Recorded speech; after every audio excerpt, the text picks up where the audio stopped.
Hello, you're probably expecting now one of the videos about my devastating losses in the weekend. Instead, I'm going to show you an even more devastating loss against the world champion, Magnus Carlsen. The story is the following. I sat on the couch with my family and I challenged Magnus. I waited for some time and nothing happened, and suddenly the phone rang and Magnus played against me in one of the Banter Blitz Sessions. He opened the game with the move e4. When I picked up my laptop, quickly blitzed out e5, and then took the laptop and ran off to my room to at least sit down, to calm down, and to play against the world champion. Magnus didn't want me to calm down, apparently, and he chose to play the King's Gambit with f4. Yeah, under normal circumstances, I would have probably taken on f4, but I went for some more quiet line because I just had to sit down on the bed and had to deal with the fact that I play Magnus. He took on d5, I took on f4, and after knight f3 and knight f6, one of the main line of this King's Gambit has arisen. So Magnus could now have played different moves like bishop c4 or bishop b5 or even c4. I think these are the main moves. Instead, he went for the slightly offbeat move bishop e2. I took on d5 and he played the move c4 immediately.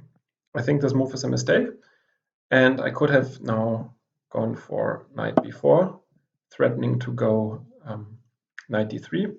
And if he goes something like, let's say, d4, I can already play bishop f5, threatening knight c2, and after knight a3, I can go g5 with just a clearly better position for black. So after c4, I could have gone for this forcing line. Instead, I went for something which is clearly weaker. I played the move knight back to f6. Yeah, right now, white casually plays d4, and white is going to capture the pawn on f4 at some point with his bishop. I can delay this for a couple of moves, but yeah, he's going to win back the pawn eventually, and then the game is either equal or white is slightly better already.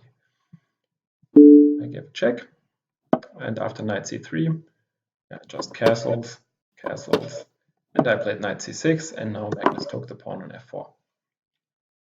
Well, in this position, it seems like white is a little bit better. White has the better center. On the other hand, I can now directly attack the center, and that's what I did by playing the move bishop g4, hinting at the option of taking on f3, followed by queen takes d4. He didn't want to allow that, so he just immediately played the move d5. Yeah, and here maybe the best move would have been to take on c3, to just get rid of the knight at some point, but I played the move knight e7 after some deliberation, and now my plan was just to go knight g6 in the next move, and after bishop g5 to just follow with h6. Yeah, so he didn't want to allow that. He played bishop g5 immediately, and I thought, well, okay, after bishop g5 I can still just go knight g6, and not so much happens to me. So for instance, after a normal looking move like knight e4, I could just go bishop e7, and let's say takes, and here probably already a black would be or might be better. So yeah. Instead, in this position, he went for the move knight to d4, which, yeah, I had seen, but I had underestimated, in particular, the sequence of moves that followed right now. So I just took on e2. He took back with a knight from c3. Yeah, and now I play the logical move, which is bishop back to e7. At this point, Magnus started to think a little bit, and I also took the time and I thought, okay, if he goes knight f5, I have knight takes d5. And if he doesn't go knight f5, maybe I'm fine as well. I can just go h6.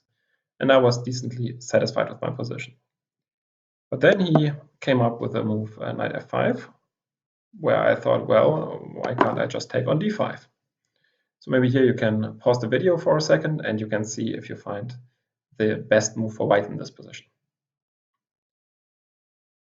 Magnus had already prepared this move beforehand when playing knight f5 and now blitzed out the move bishop to h6 in 1 second. Very impressive, and yeah, now it becomes clear that my position is far worse than I had expected.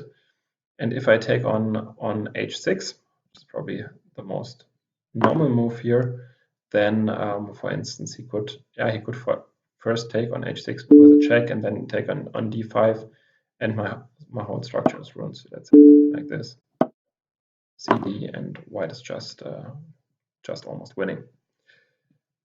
After bishop h6, I realized that I'm worse, and I wanted to at least get some counterplay with knight f6, followed by later bishop c5 check and maybe some knight g4.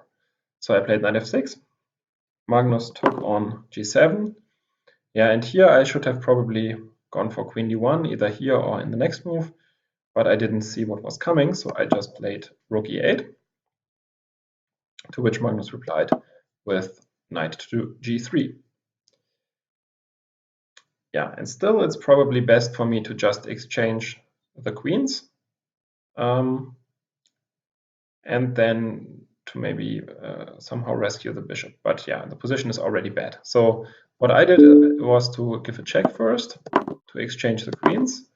And I saw this sequence with knight g4 in the end, and I thought, okay, I have this check on f2, which is looming. And in addition, I'm somehow threatening knight e3 in some cases. Yeah, but my main idea was clearly to give the check on f2. So Magnus replied with h3, and I had very little time left, and so I of course fell for his trap by going knight f2 check, takes, knight h5, and yeah, that is pretty. Okay, we got ourselves a highlight today. Yeah, so as you can see, I'm busted and the world champion is delighted. White is threatening knight f6 mate and knight h6 mate. And the only move which would prolong the game for one more move would be rook e1 check, but of course this doesn't make any sense to prolong the game in this way. So I played the move f6, which then sealed my fate after knight h6 mate. Well, brutal beating by the world champion.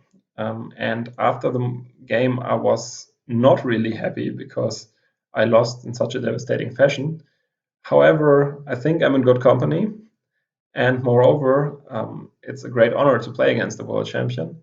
So a couple of friends phoned me afterwards and told me, oh, you played against the world champion, how cool is that? And so my mood went from, oh, I lost like an idiot against the world champion, to, yeah, maybe things are not so bad, and maybe they're right, and it's just an honor to play against him and to get checkmated in this very, very beautiful way.